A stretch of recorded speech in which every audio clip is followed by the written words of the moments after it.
everyone for taking the time out of your busy day to hear me rant about the effects of stress and cognitive biases on outages and postmortems. And as Yasmina said, let's make it as interactive as possible. Feel free to ask me questions here in the chat app, I guess. You can also post your questions on Twitter. I'll look in there occasionally. And my Twitter username is @mindweather. You can go ahead and ask me questions there as well, now or afterwards. So with that, let's get started. So you're now looking at what might be the world's first postmortem. In fact, the world's first public postmortem. It's from the caves in southern France, which are famous for their cave paintings.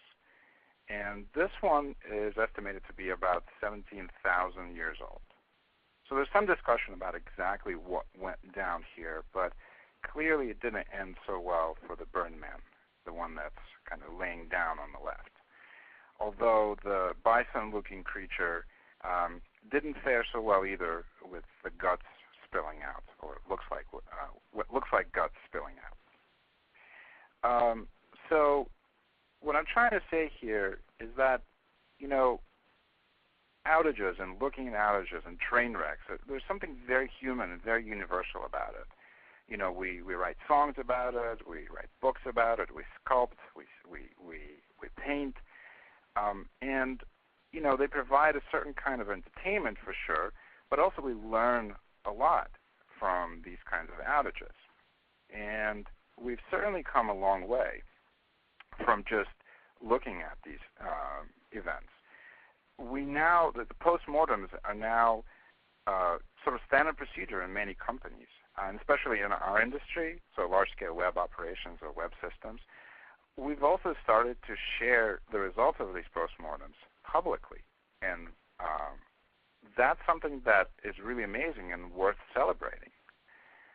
If you've been to any of the big conferences in our field, like Surge or Velocity or DevOps Days, there have been multiple people, engineers, talking about outages that they themselves participated in very openly and very freely.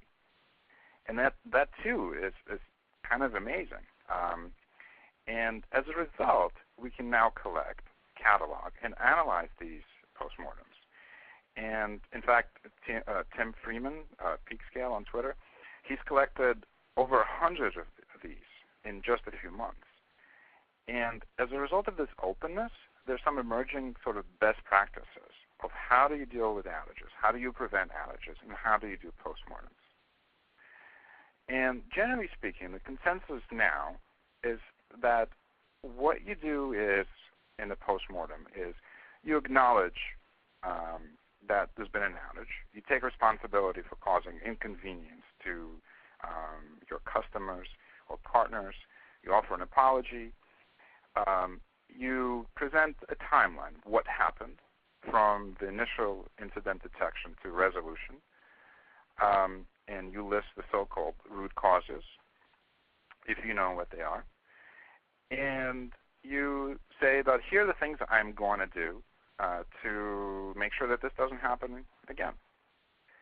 And it's great, this openness and talking about the pink elephant in the room, it is great.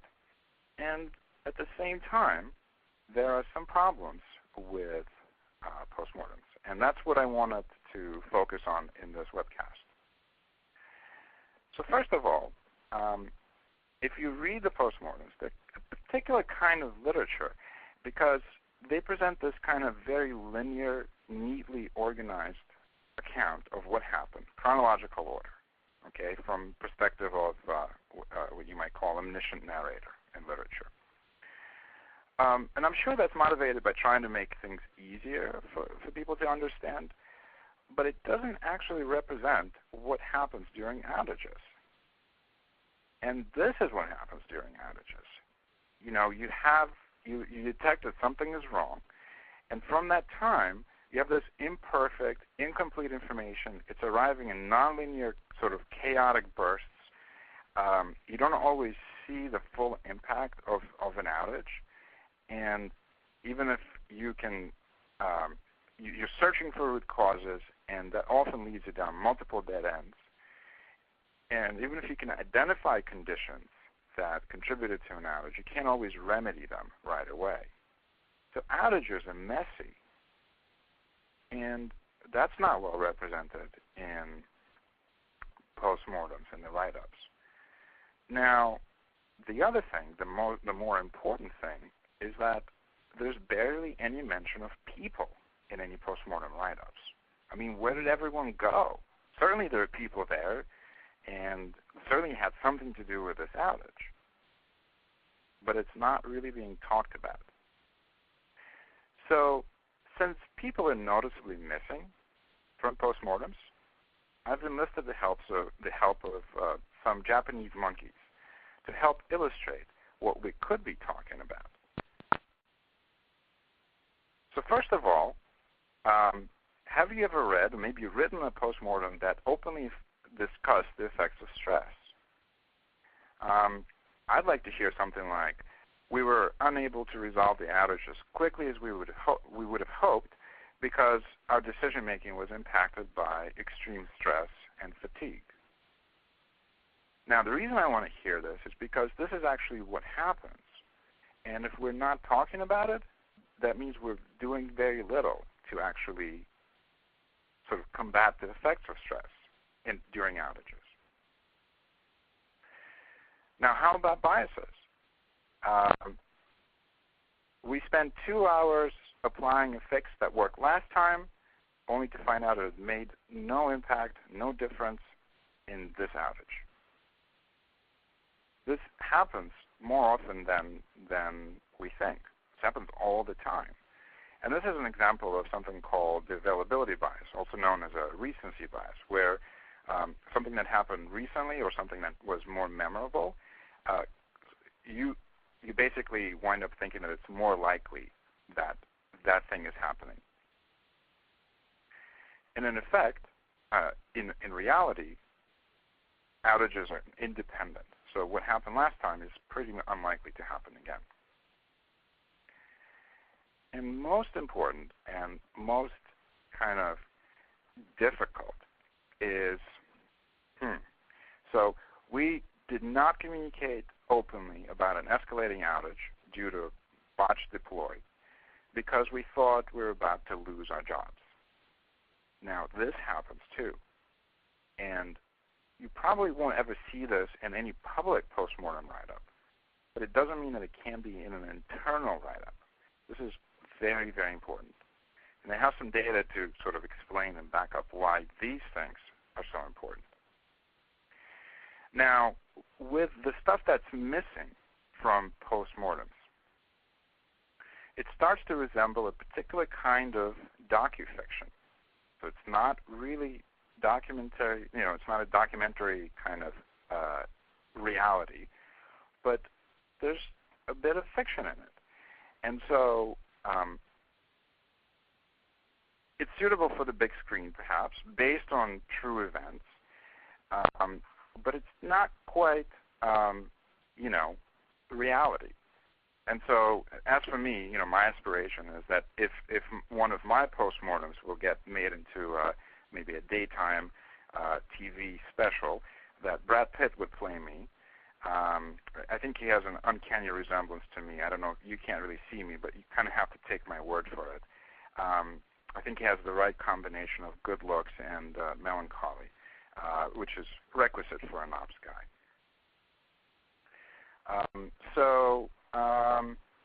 Let's see. So all joking aside, there is some sort of hope.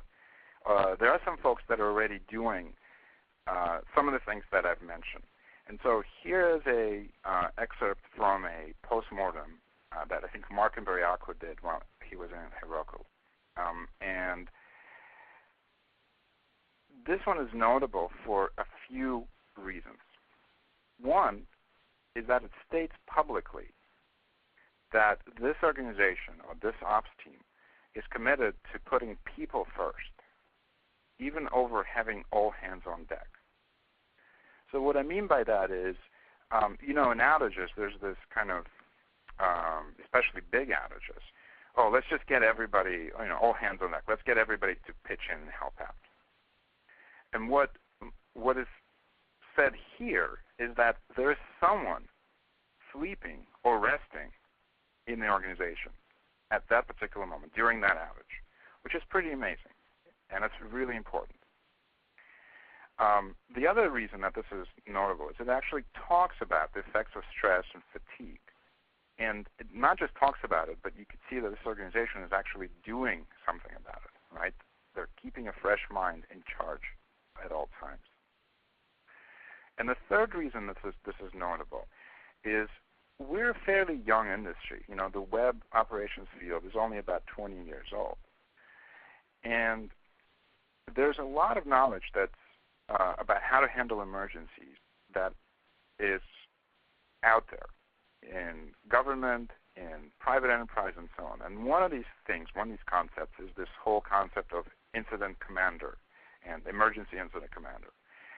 And it's used pretty widely in emergency response. In fact, during the recent Boston bombings, the hospitals put this in place. And so it's awesome to see an organization that's borrowing something from another industry or another field and bringing it into ours. And that's actually my sort of hope and motivation here. I'm borrowing and bringing something from cognitive psychology into the field of web operations. So before we delve sort of further into stress and its effects on outages, I want to just ask if you guys have any questions. I'm going to check the Twitter too. I'm not seeing any questions, so we're just going to let our folks know. Folks, if you do have a question for Dave and what he's talking to you about, open your group chat widget. If you didn't open it yet, type it in, send it in so he can answer it while he's with us. Back to you, Dave. All right. Thanks so much, Yasmina. All right. So let's get right into it. Let's talk about stress. We know that outages are clearly stressful events. But what is this? What is stress? What does it actually mean? And how does it affect people working to resolve an outage? So it's interesting to note that the term stress was actually first used by engineers. And the context there is the stress and strain of different materials. Starting in about 1930s, social scientists borrowed the term when they began to study the effects of physical and psychological stress on humans. Now, there are two types of stress that we can distinguish. One is, when you see a tiger approaching, it will elicit a reaction in every human being, and this is the fight and flight response, okay? And it's an evolutionary sort of survival mechanism, and it's helped us save and thriving for, thousands of years. Now, there's another kind of stress, which is the stress that I'm presently under, which is if you have a sudden need to speak in front of a large group of people, it will stress many of us out, but not all. And the effects of this relative stressor would be less universal than if you're confronting a dangerous animal. And so it's easy to kind of say, well, speaking in front of public, speaking in front of people is kind of stressful, but so what's the big deal? Well, let's not sort of discount that too much, because Americans actually list public speaking as the number one most common fear that they have. And this is a relative stressor. And what's notable here is that it's actually even more common than the fear of death. And Seinfeld said something to this effect. He said, this means that for the average person, if you go to a funeral, you're better off in the casket than doing the eulogy.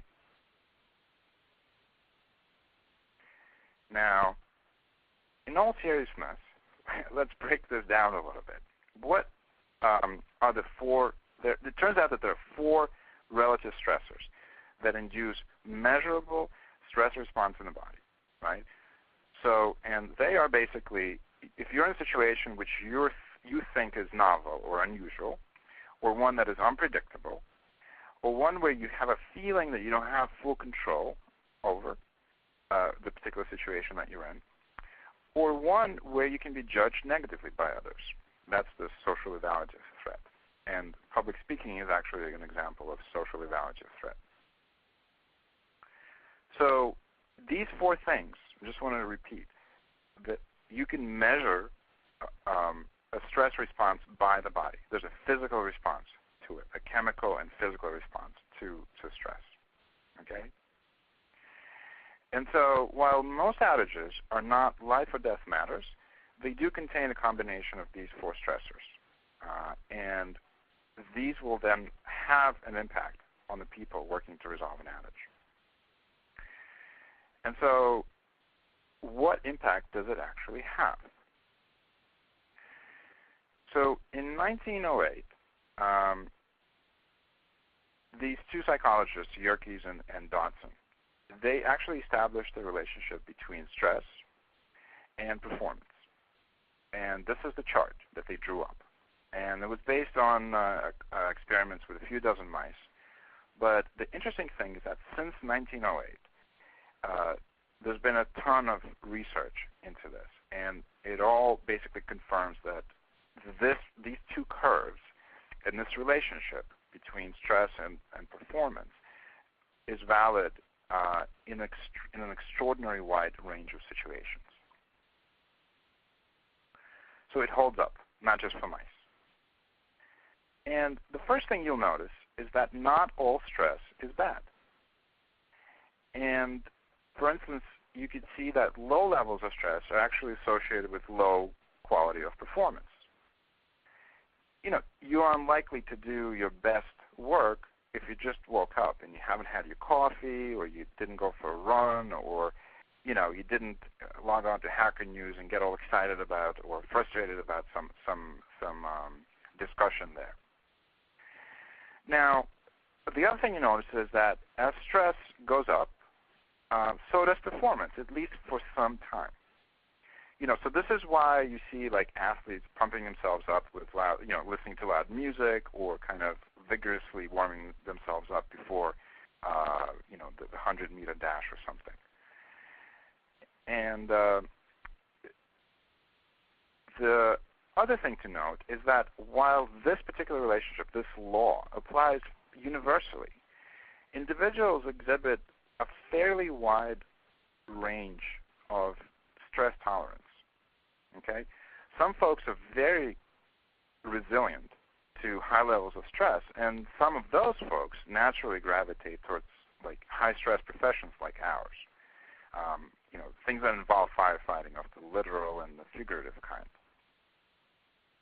However, and this is where it gets interesting, there is an inflection point for each individual after which additional stress will cause performance to deteriorate. And what I mean by deteriorate is that your attention will be impaired and your ability to make sound decisions will also be impacted. And clearly, the length of time that you're under stress will also have an impact. For instance, you can play, Metallica's Enter Sandman, at high volume to get yourself pumped up for something. And that's very different than having it play 24 hours a day like it happens in Guantanamo Bay. It becomes a kind of a torture tactic. The other thing that's interesting here, and which is often overlooked about the Yerkes-Dodson law, is that there's a distinction made between complex tasks and simple tasks.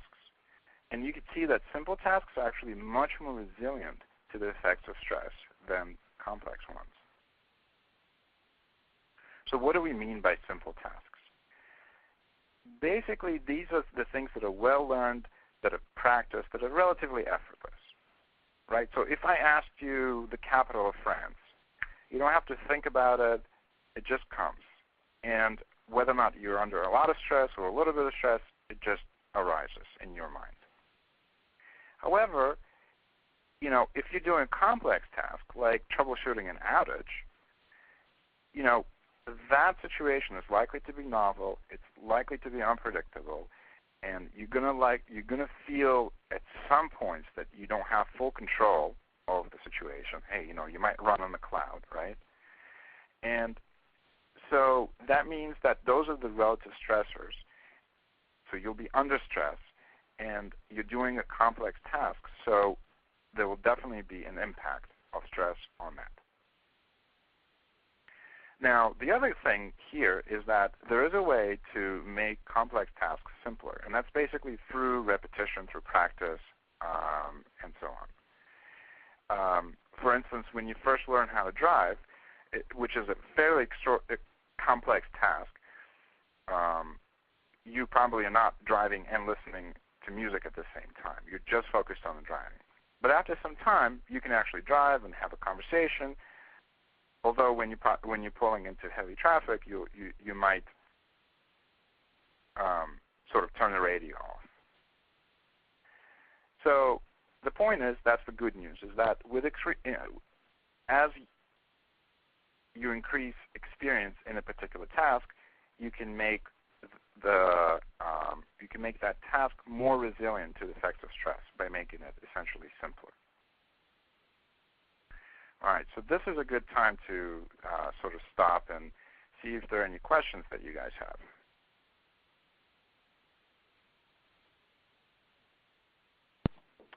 I'm checking here. I'm not seeing any questions yet. Folks, please, if you do have questions, send those in. You can also tweet them to us, #VelocityConf.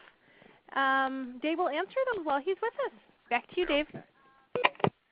All right, thanks, Yasmina. All right, maybe you guys are saving them for the end.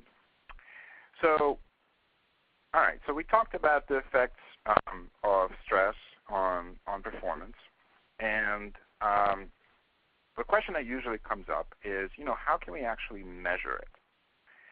So as I mentioned to you before, these curves are very individual. They're based on the type of task, the type of stress, the type of individual, the length of stress, etc. So it's kind of impractical or extremely difficult to exactly measure the effects of stress. But there is something that we can do, and it's very pragmatic, and we can use this approach to estimate the potential impact that stress can have on the outcome of an outage. And so it's this concept of stress surface, which I'm introducing here. And basically, it measures the perception of the 4 relative stressors that we talked about previously: the novelty of the situation, its unpredictability, the lack of control that people feel during that event, and the social legality of stress. These 4 stressors are selected because they're present during most outages, and they're known to cause stress. As I said, they cause a real physical, measurable stress response in the body, and therefore they will impact performance. Now, the concept of stress surface is similar to the concept of attack surface from computer security. And the attack surface is a measure of a collection of ways in which an attacker can damage a particular system. So similarly, and very simply, an outage with a larger stress surface is more susceptible to the effects of stress than that with a smaller stress surface. So we can use stress surface to compare different outages. Now, how do we measure it? We basically ask shortly after the outage, as quickly as possible. We send people a survey, and it can be Google Docs or it can be, even a printed page, and we ask these 4 questions, and we ask folks to rate how often they thought these things during an outage. And to prevent sort of groupthink and influencing the influence of others in a group, you should do this individually. So each participant of the post-mortem should receive their own questionnaire independently. And so you calculate the overall stress surface score by summing all the scores, and you should also calculate the standard deviation to get a sense for the variance in responses. So you might be wondering, why do this? What's the point? Well, first of all, when you ask these questions, right, you'll get some responses back. And so the first thing you can do is just follow up with, well, what made an outage feel so unpredictable? And it opens this door, right, to a conversation, and you can better understand what stressors are there and the effects that they're having on the outages. More important, you can start to gather the relationship between the length of an outage, for instance, and the stress surface. And that's important because if you go back to the Heroku Post-Mortem, there's a number there, 8 hours. And it's a good number because we know from sort of industrial revolution times that this is when workers are, the duration of time during which workers are most productive. And that's fine, but outages are not normal work situations for most people. And so maybe the amount of time that the incident commander rotation should take should be 2 hours or 4 hours. And so by measuring stress surface, you can start to understand that. And then most important, if you would like to reduce the effects of stress on outages, you need some way to measure that. And by measuring stress surface over time, you could see if things you're doing to mitigate the effects of stress are actually working or not. Now, that brings us to the next sort of point, which is what can we do to actually reduce the effects of stress? And so, as I mentioned before, complex tasks become simple and therefore more resilient to stress through practice. So conducting game day exercises or disaster recovery drills, they're all very, very effective ways of making outages feel less novel, right? And also exposing latent failure conditions. Another way, and if you run an AWS, you get this particular feature for free, is break stuff. And you can also use the Netflix Simian Army. These are all good ways to keep everyone focused on system resilience. And the more stuff breaks and the more you have to deal with it, the more comfortable you'll become handling outages. And the more comfortable you'll feel communicating during an outage. And those are kind of critical communication skills that often get overlooked and not really practiced enough.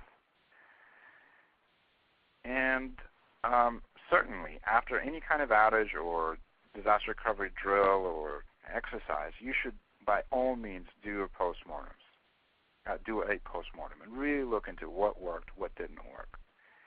And the post-mortem can include the stress surface measurement so that you can see if stress was involved and to what extent. And there's some really promising research into what are called decision support systems, which has been used to improve decision-making under stress, and mostly in military and some financial applications. In one case, we had researchers attaching biometric monitors to bank traders, which alerted them when decision-making was likely to be compromised due to high stress. And the way they measured that was, I think, the stability of the heart rate waveform. Now, it's still kind of intrusive, this technology, and kind of at the very beginnings of things. But as it matures, I think it will become something that we use more and more, especially in high-stress situations, so that we actually have real data coming from the body that says, no, this person is stressed out. Let's remind the person that there's stress involved and there's certain things that the person can do to mitigate that. Now, there's one question that just come in, and I'd be happy to answer that. Great. Thank you, Dave. We have a question from Vyacheslav, and he's asking, he says, trained engineers perform better fixing outages than a novice. What are the best ways that you could recommend to train the fresh blood? Well, the best way is that I've seen is mentoring. Basically, you pair the novice with a more experienced person for a period of time, and that period of time can be measured in months or years. There's really no substitute for experience. In fact, one of the most dangerous things that an engineer can go through is after maybe a year or 2 years in a particular field, there's a certain comfort level that you have with, like, oh, I think I know some stuff. Usually the stuff that an engineer knows after a couple of years in an industry is woefully inadequate. So it's something that it's kind of a continuous thing. And in fact, what I would also say is a mark of a very experienced engineer is that they never stop training and learning and sort of questioning how they do things. So it's a continuous thing. And thanks for that question, Vyacheslav. All right. So the one thing that I want to bring up that is it's a difficult topic, and it basically, the things that I talked about in terms of reducing the stress surface, right, training and other steps, they don't address the effects of social evaluative stress, basically the threat of being negatively judged by others. So this is especially troubling because in my early investigations into stress surface, this particular component related to being negatively judged, as I mentioned, is most stable between different outages and different engineers. And why is that? Well, this evaluative stress is social in nature. It involves both of the organization ways of dealing with failure, meaning the extent to which there's blame and shame, the extent to which blame and shame are part of the culture. And it also involves the individual's ability to cope with the blame and shame, the threat of being negatively judged. And again, just a reminder, this is the number one common fear of Americans, right? The public speaking is an example of social evaluative threat. So organizations where postmortems are not blameless and where being the root cause of an outage could result, that where being in a part of an outage or quote-unquote a cause of an outage will result in a demotion or getting fired, will certainly have larger stress surfaces. Now, let's do a little experiment, and also hopefully it will wake some of you guys up if you're sleeping. So I've prepared a poll, and it's one of the components of the stress surface measurement.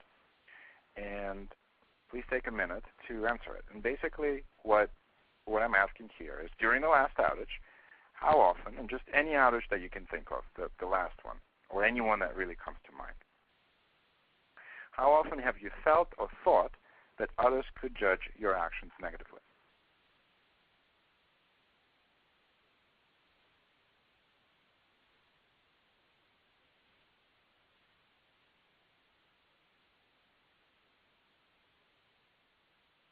All right.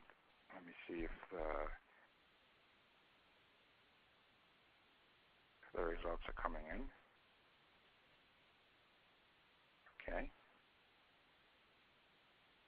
All right, I'll give you a few more seconds, not minutes, hopefully.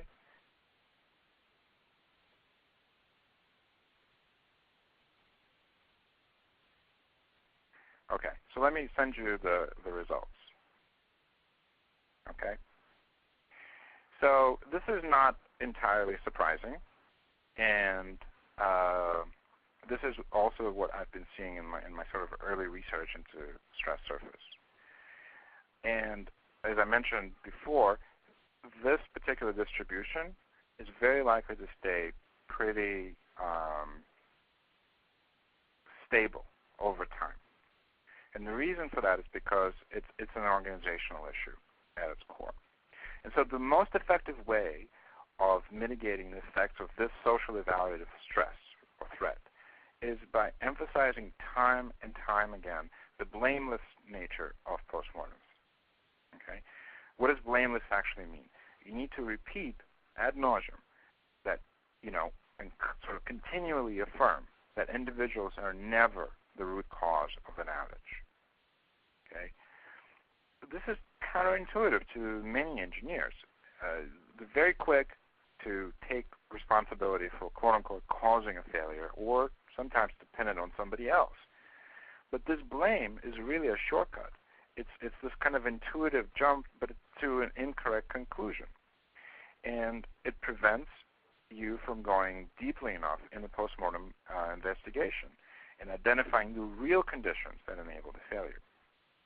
And if you don't remediate these conditions, they're going to come up again. So this making postmortems blameless, right? It's not just some new age feel-good measure, that's done in some quote-unquote evolved organizations, and it's done intuitively without sort of any data to back it up.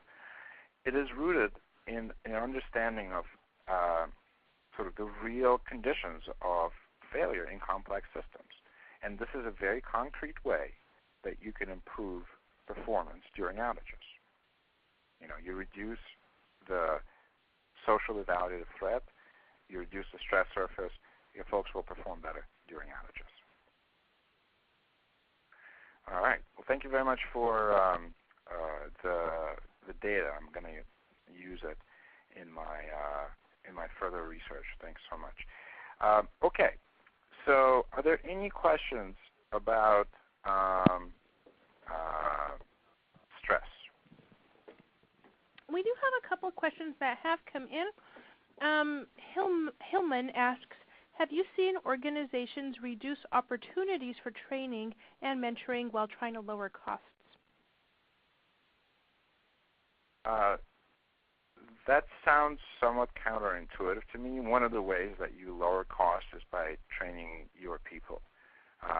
So it seems like a very short-sighted sort of approach. I have seen that for sure, but in my experience, I would fight very vigorously before cutting any training budgets.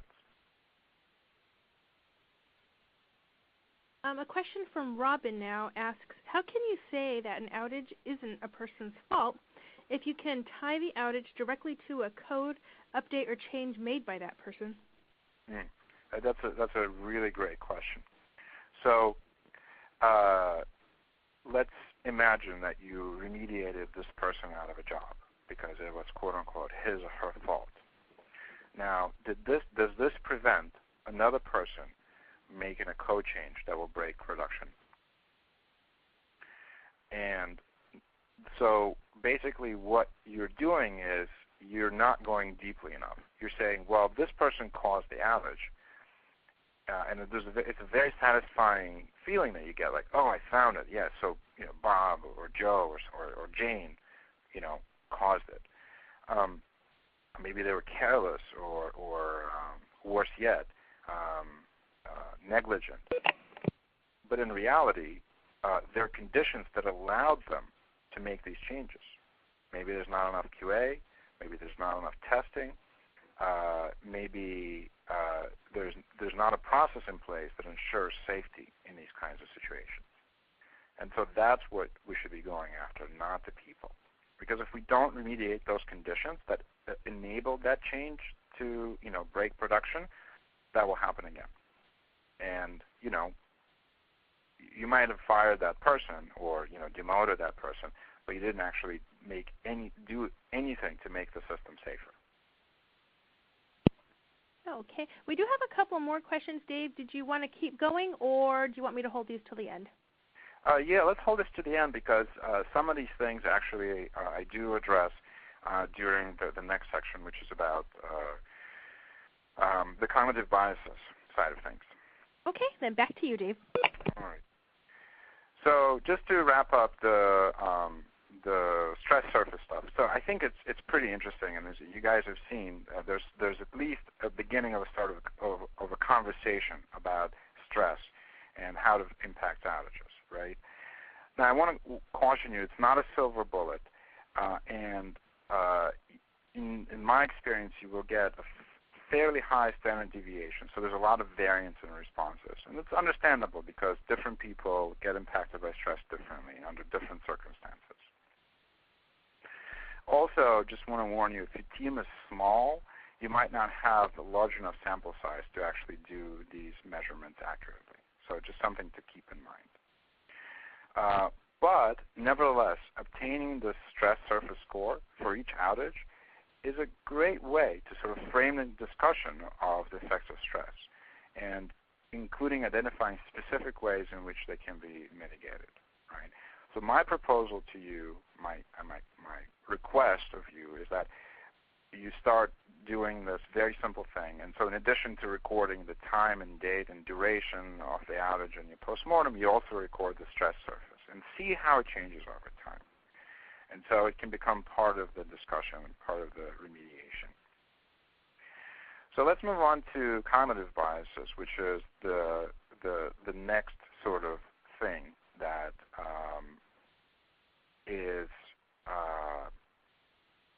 affects both postmortems and the outages.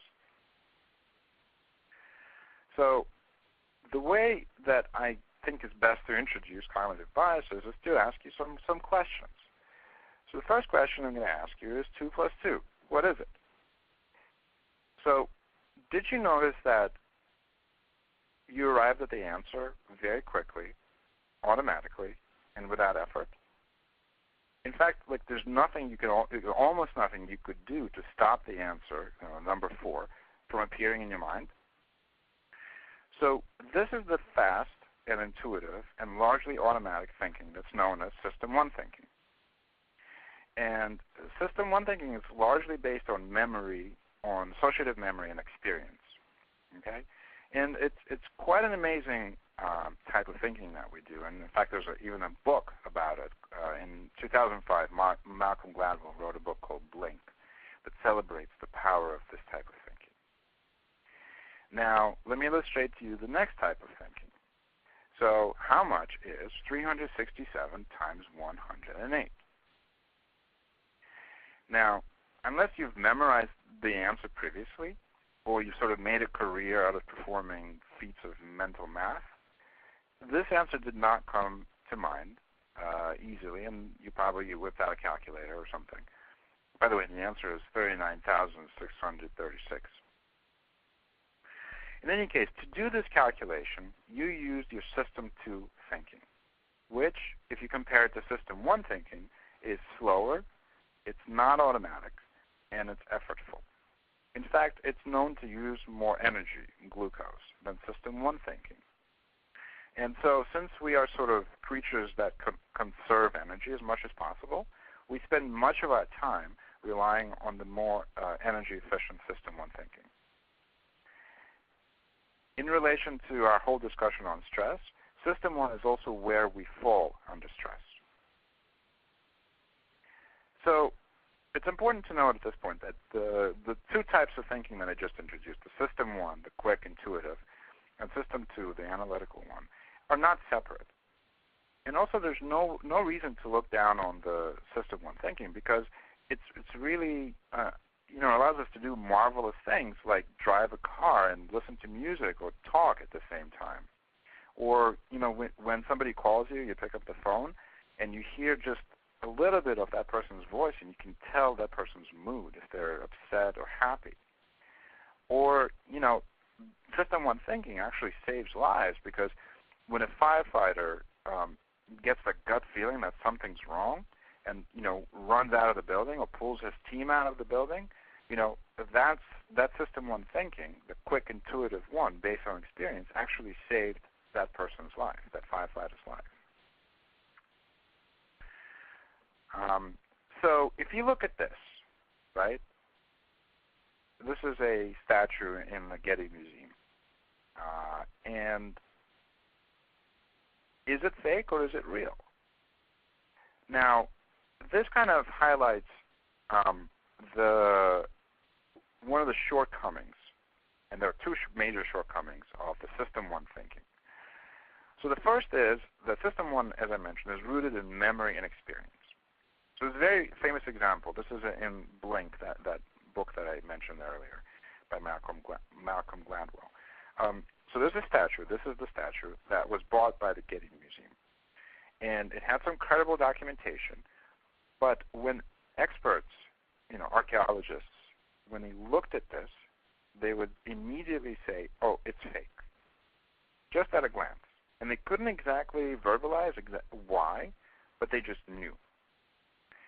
And so the problem with this is that unless you've trained for years as an archaeologist and looked at literally thousands of artifacts, you won't be able to take in a new artifact and sort of quickly determine its authenticity, right? So it's based on experience.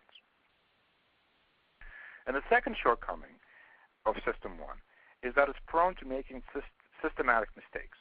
And these are called cognitive biases. I'm going to spend a little bit of time talking about them now. And so this is especially bad under stress because, as I mentioned, under stress we utilize System 1 thinking more. And that means that we're subject to cognitive biases during stressful situations, such as outages, more. So you might be wondering, well, what's the big deal about these cognitive, biases? Well, let me ask you a quick question. So you've got 5 machines, and it takes them 5 minutes to make 5 widgets. How long will it take 100 machines to make 100 widgets? So I should have made this a poll, perhaps, but I don't want to kind of embarrass you guys too much. So if your quick and intuitive answer is 100, which is the wrong answer, by the way, you're not actually in bad company. This question is part of 3 questions that's on the cognitive reflection test. And these questions were selected precisely because they reliably evoke immediate and incorrect answer. Okay? So in fact, there were some Princeton students that took the cognitive reflection test, which this question is part of, and 90% of them got at least one of those questions wrong. So you're in good company. By the way, the answer is 5. It is unintuitive, but correct. So what's going on here? What we've seen, System 1 does its thinking very quickly and efficiently and provides what you might call a first approximation, a quick assessment of the situation. It's the effortlessly intuitive answer. And in the vast majority of cases, System 1 does a superb job, right? As I mentioned before, it's the system that gets us out of harm's way when a tiger is attacking, right? Except sometimes, if you're in the middle of Midtown Manhattan and you see something that looks like a tiger but is actually a tiger print purse or something, it can have side effects, essentially. Especially if as a result you run into Midtown traffic or something. So System 1 is expert at quickly jumping to conclusions. And it does so by employing these sort of shortcuts. They're called heuristics. And the point here is that instead of actually taking the time to figure out the probability that there's a tiger in Midtown Manhattan on a Wednesday afternoon, it actually just jumps to a conclusion of tiger, run away. And these heuristics are useful, generally speaking, but they lead to sometimes to severe and systematic errors. And these are known as cognitive biases. So there's lots of them. And there's new ones being discovered all the time. So on Wikipedia, there's over 170. The book that, if you're interested in this kind of stuff, that you should read is fantastic. It's over 500 pages, though. And so I want to illustrate a couple of these hindsight biases to you. Sorry, not hindsight biases. A couple of these cognitive biases, starting with hindsight bias. So this is probably one of the most well-studied and understood ones. But let's actually, instead of me explaining what it is, let me show you what it is. So you guys all know Google, right? And in early 1999, Google has only raised back then $100,000. And they actually wanted to sell to more established search companies, specifically Yahoo and Excite. So the reason they wanted to do this is apparently so they could return to graduate studies. Because, there's probably no money in this search business. So what I'm going to ask you to do is estimate the asking price in 1999 that Google was seeking to sell itself. You have a number in mind? I'm not going to do a poll or anything. Just you have a number, right? Estimate. Now, let me give you a little bit more information. Yesterday, Google was worth $265 billion. Okay? Does knowing this bit of information change your original estimate of how much Google would be worth in 1999? Let me give you a little bit more information. You all heard that Instagram was purchased by Facebook for something like $715 million. Does this change your estimate? Now, you have your estimate now, and let me show you what the real value of Google was in 1999. And it, in fact, offered to sell itself to Yahoo for $1 million. Yahoo turned them down, and then Google offered to sell itself to Excite. Do you guys even know Excite doesn't exist anymore? For $750,000. Now, what were those guys thinking at Excite and Yahoo? It's obvious. They should have bought Google. I mean, it's kind of stupid. But actually, it's a great example of hindsight bias. Because at the time, of course, you didn't know that Google was going to be this massive company. And this bias affects not just sort of observers, casual observers like you and I, but actual professional investors. So here's Paul Graham, and he's a pretty famous investor at Y Combinator. And he actually says that there's a good chance that the outrageous price that a startup is asking will later seem like a bargain. Now, really, what does he mean, good chance? The actual statistics are that 75% of startups fail. In 1999, there was no way of knowing whether or not Google was actually going to succeed or not. So, classic hindsight bias stuff. Now, during postmortems, we also evaluate what happened during an outage with the benefit of currently available information, meaning hindsight. So as we try to identify the conditions that were necessary and sufficient for an outage to occur, we offer and sort of find things that could have prevented or shortened the outage. And we hear things like, oh, well, you shouldn't have made the change without backing up first, or I shouldn't have overlooked this obvious step, except these things that seem so obvious now are far from obvious at the time. They are as far from obvious during the outage as Google's 2013 evaluation was in 1999. So here's another bias. And you find that some of these travel impacts, they kind of occur at the same time. So outcome bias is usually there with hindsight bias. And basically the way it works is we judge the quality of the actions or decisions in proportion to how bad the outcome was. So if the worse the outage, right, so if we're talking about outages, the worse the outage, the more we tend to blame the human committing the error. And we'll start with things like there was a lack of training or something like that. And then it quickly escalates to it was careless, it was irresponsible, and the person was negligent. And in this kind of escalation, people become root causes of failure, and therefore something that needs to be remediated. And there's, in the Google example, right, the outcome of the fact that these guys didn't buy Google for $1 million, it's kind of bad. And so we tend to think about the people at Yahoo and Excite as basically incompetent. I mean, how could you turn down an offer to purchase Google for less than $1 million? So clear now. And so the worse the outcome, the more negatively we judge the folks. But there's a flip side to this, which is, maybe a risky action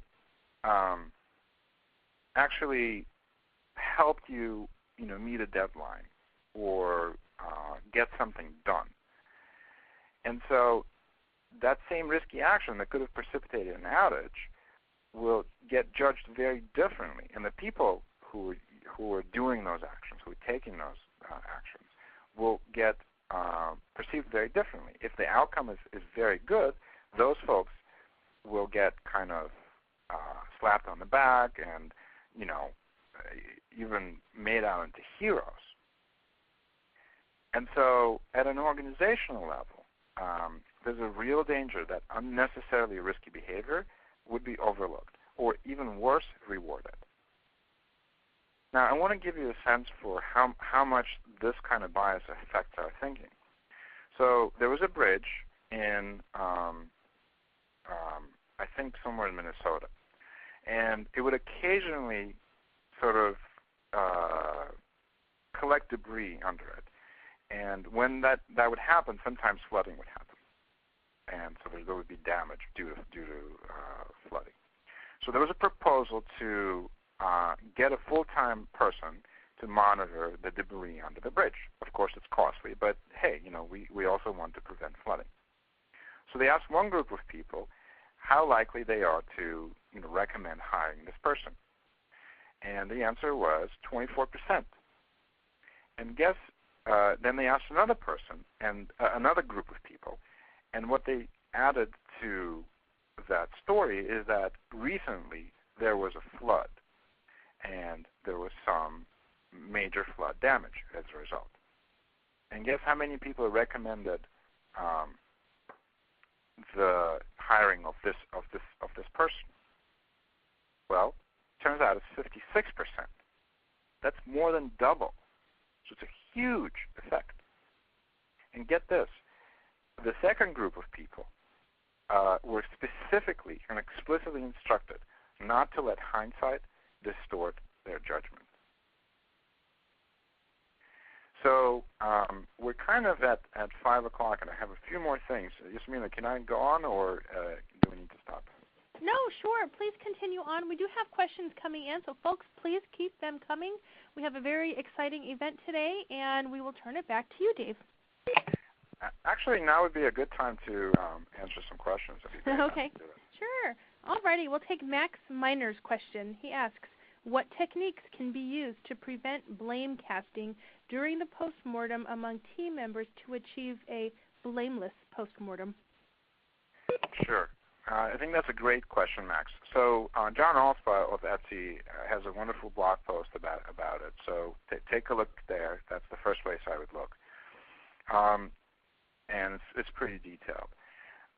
But it basically, what I would do is when you get to a point in your postmortem where you're blaming a particular person,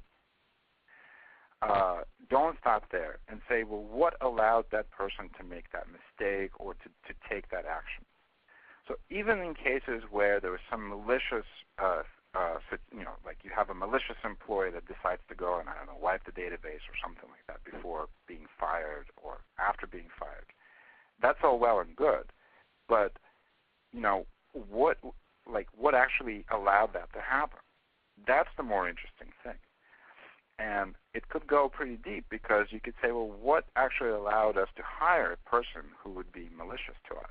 Or what processes in our organization allowed a person to turn malicious towards us? Things like that. Okay? Great, thank you. All right, let's see. Another question here. We're going to take this one from James Bond.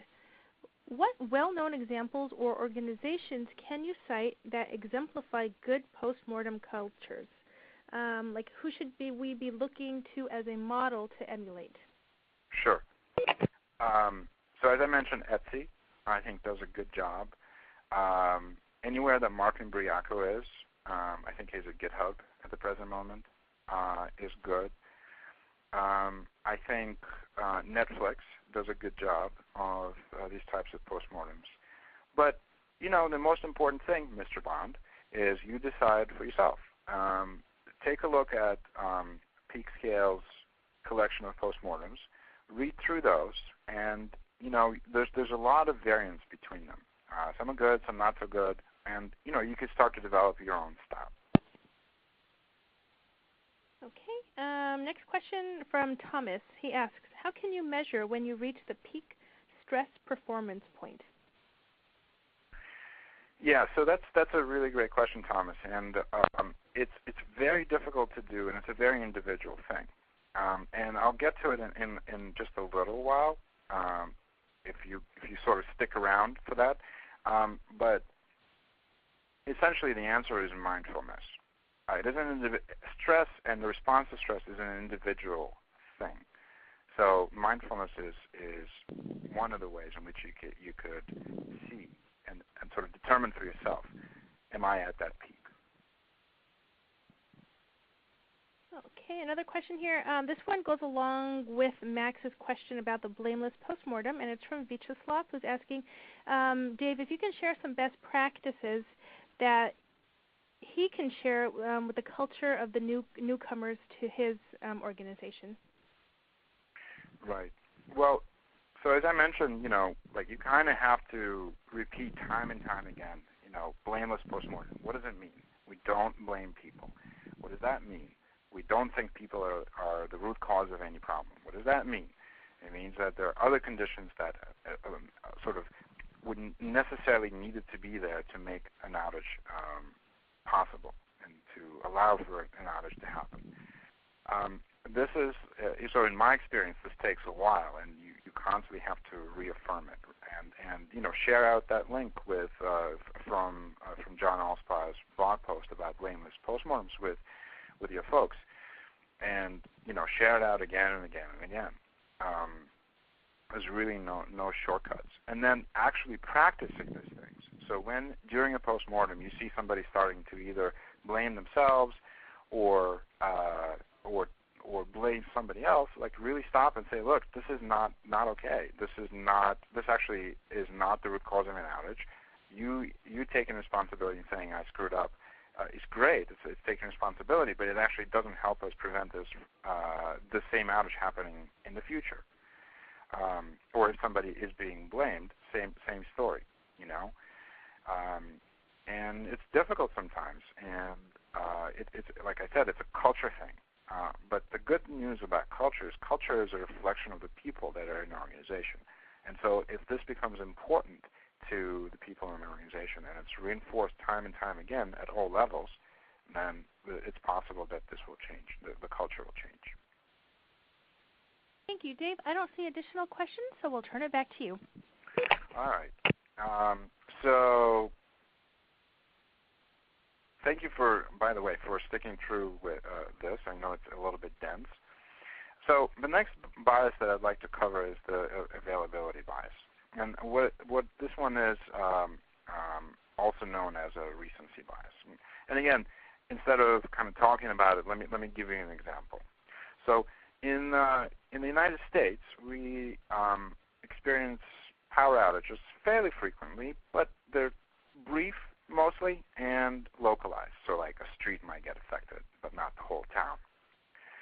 We did have a couple of massive ones, including the blackout of, I think, August 2003. But because when they do happen, even small outages, they're kind of big news here. And they get a lot of attention. And so a lot of households have backup generators and enough fuel to last for a couple of hours. Now, in late October of last year, in addition to lengthy power outages, Hurricane Sandy also caused severe fuel shortages. And I think they lasted more than a week. So very few households were prepared for both an extended power outage and the gasoline shortage. So many of them had backup generators. Almost no one had stockpiled fuel. So this is a good demonstration of the effects of the availability bias, also known as recency bias. And it basically causes us to overestimate, sometimes pretty drastically, the probability of events that are just easier to recall, right? So if there's a lot of coverage for a particular event in the media, for instance, or even amongst friends, you're more likely to think that that particular event is more likely. And then on the flip side, the availability bias causes us to underestimate the probability of events that don't easily come to mind. So just to give you a kind of unrelated example, the perceived tornadoes, right, which are very heavily covered in the media here, are often perceived to cause more deaths than asthma. And in reality, asthma causes 20 times more deaths. So this is a pretty big, drastic underestimation. And it's due to the availability bias because asthma is not being covered nearly as much in the media. Now, going back to the Hurricane Sandy, what's interesting about it is that the last time that we had fuel shortages in the States was in the 70s. And the median of the U.S. population, the median age of the U.S. population is 37 years. And that means that most folks either didn't actually experience a fuel outage or they were toddlers. So it's just not top of mind. So that explains the reason why most people didn't stockpile fuel. Because even though this particular event is likely, it just wasn't in their thinking. And so we estimated its probability to be very low. Now, this availability bias also impacts outages and post-mortems. First of all, when you prepare for future outages or you're mitigating past outages, we tend to only think about scenarios that are more likely, but in fact are only easier to remember. So, by way of example, many of you, if you run in the cloud, would remember vividly the April 2011 EBS, Elastic Block Store outage that Amazon had. It was a massive, I think, 2-day thing. In fact, that's the same outage that the Heroku Post-Mortem that we talked about earlier refers to. And so many organizations, because they remember it so vividly, because it was so painful, took steps to mitigate the effects of this Elastic Block Store, EBS. And so when there was another outage of EBS, a little over a year later, they were in better shape. But of course, it did nothing for them for the Christmas 2012 outage, which had to do with the load balancer that Amazon has. Netflix was affected very heavily. So, if rebooting a server worked the last X number of times, we're likely to try that again, especially if when we initially do the troubleshooting, we find no compelling narratives that explain the outage in a different way. And so when we don't recognize the differences between outages, we actually sometimes make things worse. The main point that I'm trying to make here with this availability bias is that we've made much progress in standardizing system components and configurations, right? So we have configuration management and runbook automation, all these kinds of things. But outages are still like snowflakes. They're very unique. And outages mostly are independent events, which means that past outages have no effect on the probability of future outages. So in other words, your experience with the previous outage is important, for sure, but it can only go so far.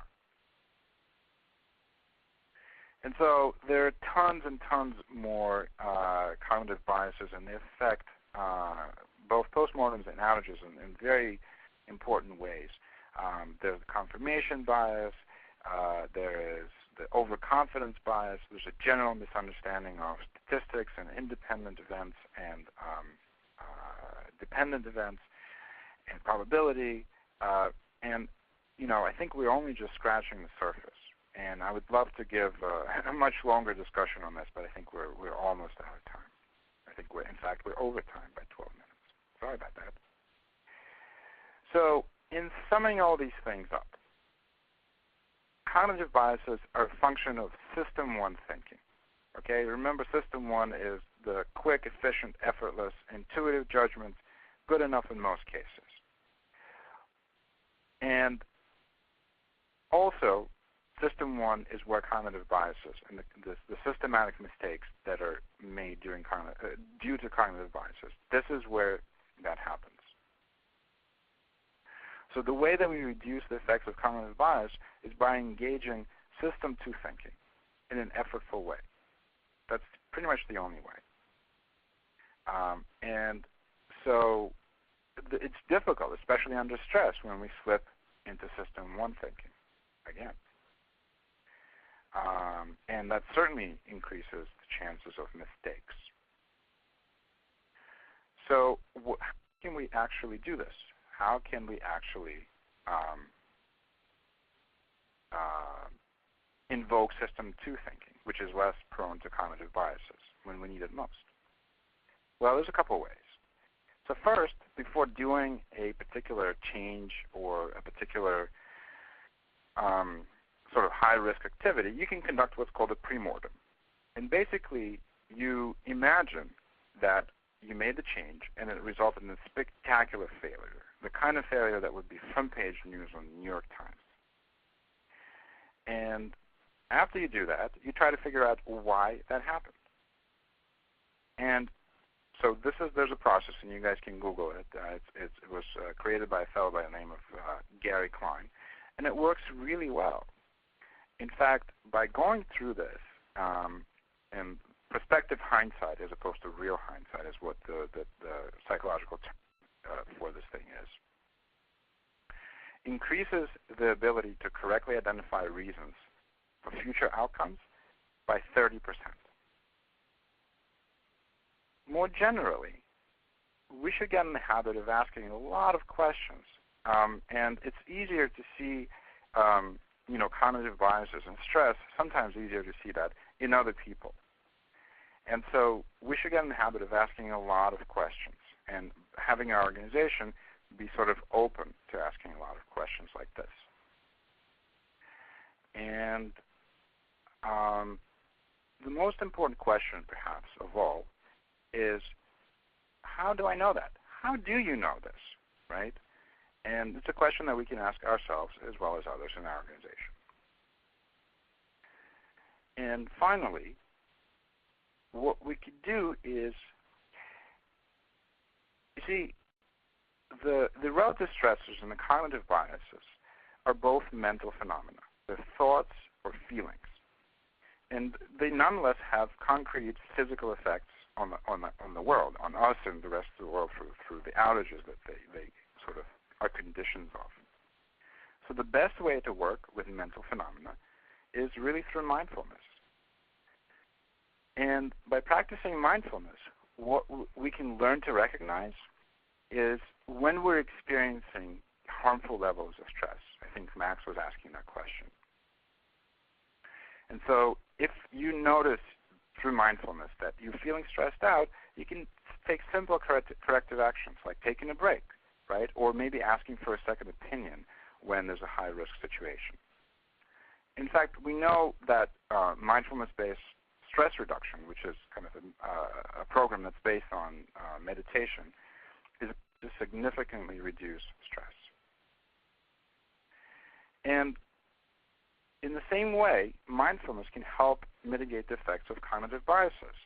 We can become aware of when we're jumping to conclusions and purposefully slow down and engage our analytical System 2 thinking. Now, the good news is the practice of mindfulness requires some effort, but it's simple, and it's free, and no side effects. And it's the only tool that we really have that can reduce the effects of both stress and cognitive biases. And it's the only tool that actually doesn't require software updates. And so what does this mindfulness actually look like? How does it work? So here's an example. You put the sparkles in the water, in the mason jar, and you stir it up, you shake it up. And you might be asking, why sparkles? Well, because we're all sparkly code princesses inside. So as long as you keep stirring, the water will be opaque. And once you stop, though, and do nothing for a few minutes, let it sit, all the sparkles will settle, and the water will become clear. So this is a classic example that used to illustrate how thoughts and thinking works. And remember, system 1, system 2, that's thinking. Stress, that's also thinking. That's a mental phenomenon. So with mindfulness, what we do is we sit. Instead of focusing on the past or the future, we pay attention to the present moment. We do this with curiosity, with openness, and without, so to speak, stirring. So naturally, the thoughts and feelings come up, right? And that's just what happens. And all we do is we notice that they're coming up. We don't really judge. We don't engage with them. We don't say, oh, that's a bad thought, it's a good thought. Just let them come up. And after some time, just like these sparkles, these thoughts and feelings will disappear, and in the same way that they appeared. Now, of course, as you do this, you'll get caught up in particular thoughts, and it might take half an hour before you actually even notice and remember this whole mindfulness thing again. And that's totally fine. Just return your attention to the present moment. And in this way, if you practice mindfulness regularly, you're thinking, and thinking again is where both stress and biases work. This is where they operate. Your thinking will become clear. And that will definitely help reduce the duration and the severity of outages. And in the long run, it will help us build more resilient teams and systems. That's actually all I have. I'd be happy to take some questions. And I really want to thank you for your time. Great. Dave, thank you so much. Folks, we are at Q&A now, so if you have any additional questions for Dave, please send those in while he's with us. And as we give folks a moment, Dave, to send in those questions, we'd like to let them all know that Dave is going to do another webcast for O'Reilly, and it's going to be on June 27th. So please mark your calendars, June 27th. Join us. Dave is going to talk to you about hiring for DevOps. So you don't want to miss that one for sure. Let's see here. Any questions, folks? Dave, as we close out the program today, is there anything additionally that you would like to leave the audience with? Well, if I piqued your interest with this whole mindfulness stuff, there's definitely a wealth of books and information out there by Kabat-Zinn and Sharon Salzberg and many, many others. And I'll